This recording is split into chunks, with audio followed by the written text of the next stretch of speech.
We continue this afternoon's press conference. We have head coach Pascal Jansen. If we have any questions, please raise your hand. We'll go in the room with Scott. Hey, Coach, how are you? Scott Church and Street Punk Soccer. Hi, Scott. Hey. Obviously, the match right now with Charlotte's going to be big on a lot of different levels. Talk about the general mentality of the team right now, coming off that match, and also going into, obviously, Miami and everything in the tight schedule you got. Thanks. Mentality-wise, I think we're in a good place at the moment.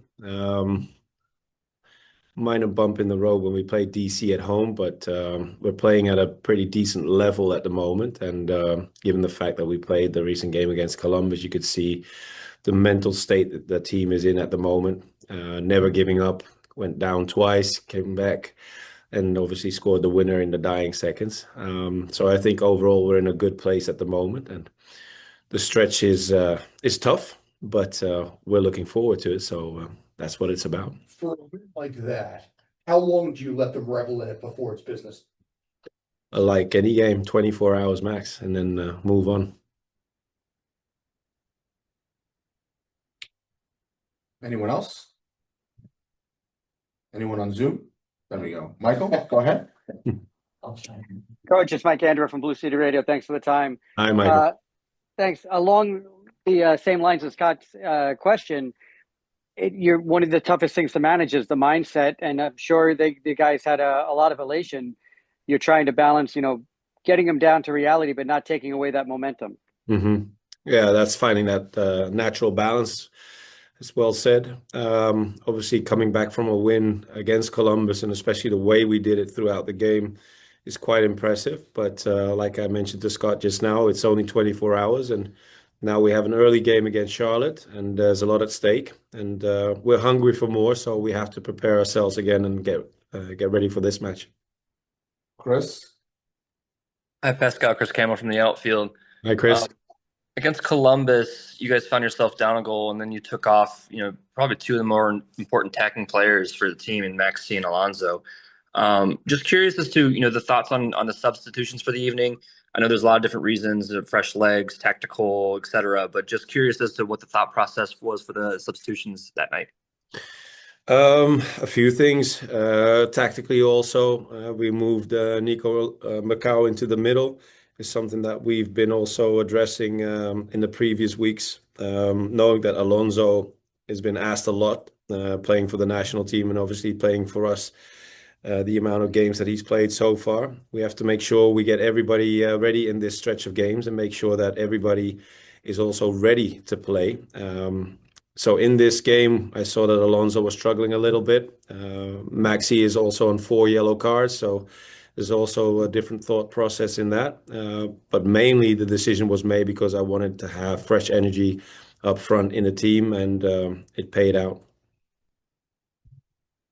Chris, go ahead. Go again. And you mentioned the fresh energy paying off. Now you have multiple goals coming off the bench in the last 2 games. Mm-hmm. What have the subs provided for you? Julian, Ojeda, and Seymour the last couple of games, and how does that bode for the team's future the rest of the season? Yeah, that's an interesting one because that's the impact we're all looking for as a team.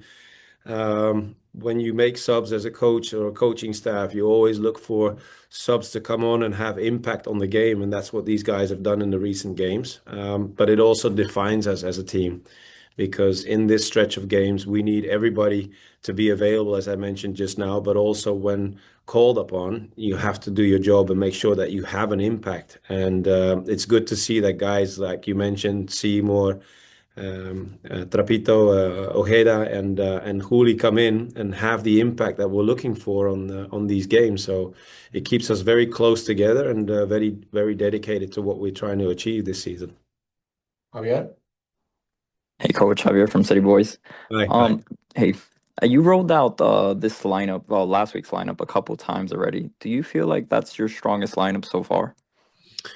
It's one of the strongest lineup.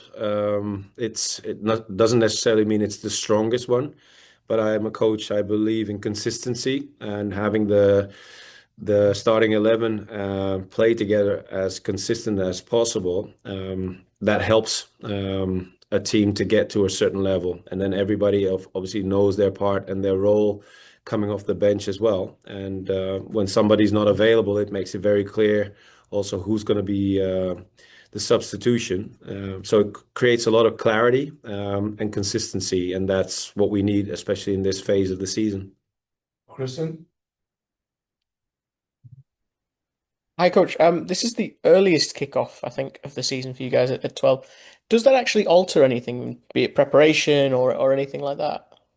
Not necessarily. The thing is, we played on Wednesday, so it's a quick turnaround to the next game. Obviously, we would like to have a little more rest in between, but it is what it is. And knowing the schedule, we already took precaution in this way because then everybody is physically and mentally already prepared in order to go into this early game. Chris, you have one more? Yep. Matt Freese, his contract extension was just announced last night. Can you just kind of talk about that and his importance to the team? Very important player. Matt is one of our key players. He's grown so much over the period that he's been with us.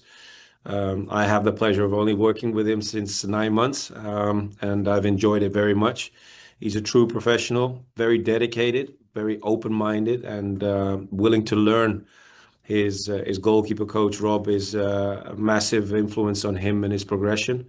But the work he puts in is outstanding.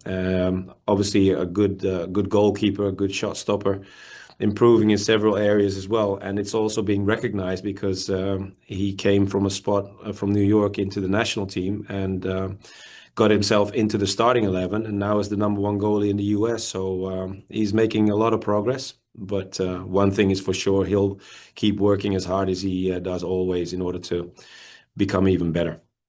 Question?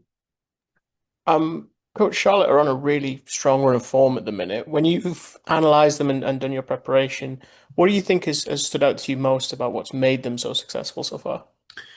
Well, the momentum is very interesting. Once you get yourselves in a momentum like this team has done so far, it's very impressive. Obviously, they're going to try and make the record in the MLS, is what I've been told. But looking at the team, you can see their defensive structure is really impressive. Very disciplined, very dedicated, and a very hardworking team. I remember that we played them in Charlotte. That's when the sequence started, and they've progressed. They don't give up many chances. The quality of the chances they give up are similar to the period when they were struggling at the time. But as I mentioned, the discipline and the determination out of possession is something that I find very impressive, and it's helped them get through this stretch so far. Great. Thank you, everybody.